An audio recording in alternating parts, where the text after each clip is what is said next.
अस्सलाम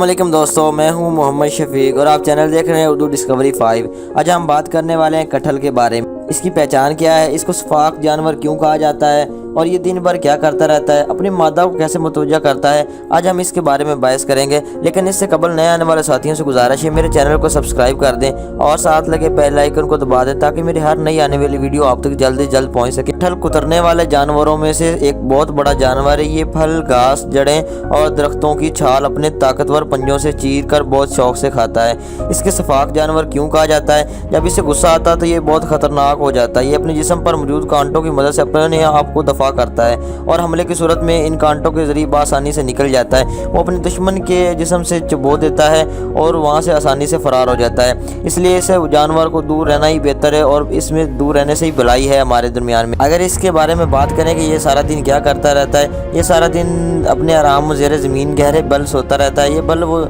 ज़ाते खुद खोदता है, तैयार करता है और शाम के वक्त ये अपना शिकार ढूंढने के लिए वहाँ से निकल आता है। ये अपनी मादा को कैसे मुतवज्जा करता है, अगर हम इस पे बात करें तो ये मादा को मुतवज्जा करने के लिए इसके इर्द गिर्द चक्कर लगाता है। अगर मादा इसकी तरफ मुतवज्जा ना हो तो उसके कांटों को बड़े खूबसूरत अंदाज में प्यार से सजाता है। इस तरह वो इस तरफ मुतवज्जा हो जाती है। दिन के वक्त ये नज़र नहीं आता क्योंकि ये रात को जागने वाला जानवर है। उम्मीद करता हूँ ये वीडियो आपकी बहुत ही ज़्यादा हेल्पफुल होगी और अच्छी लगी होगी।